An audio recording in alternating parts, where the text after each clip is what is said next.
So is it too optimistic for investors to be looking to the other side then, Shehzad? Or is this realistic that perhaps once China lets this rip through the country, jabs in arms, people start to build up this immunity, they get over the winter months, they visit their families over the Chinese New Year, and March comes around and everything starts to pick up and improve? Is that realistic?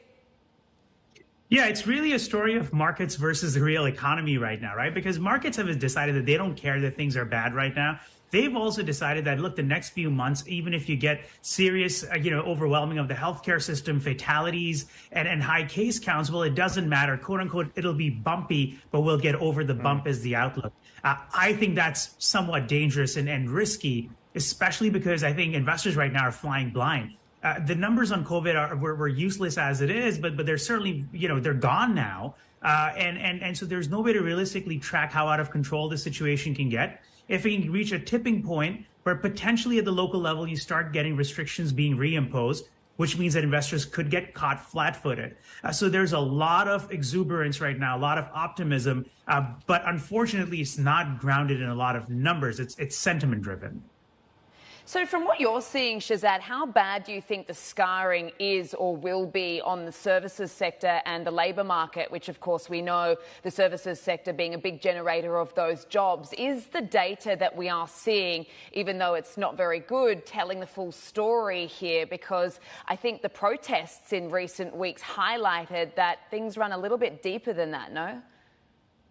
Yeah, look, I think on the services side, consumption growth is struggling, right? And I think it's going to continue to struggle despite what's happening on the COVID policy shift, because, consumers are not all of a sudden feeling comfortable to go out there and start flocking in restaurants and so forth. I think there's a serious amount of lack of confidence right now that's there.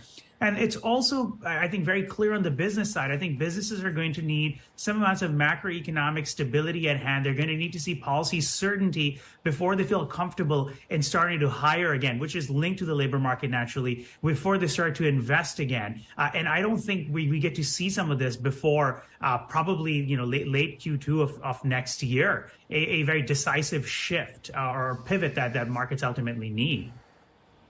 So, Shehzad, clearly we have to manage our expectations. And I've got to say there's been some major dispersion in terms of the expectations for headline GDP in 2023. As he quite rightly said, and as Sam has been reporting, this reopening is going to be very, very uneven. 5.8%, I saw one forecast. So do you think it's going to be a stretch and too aggressive to even get back to 5% soon?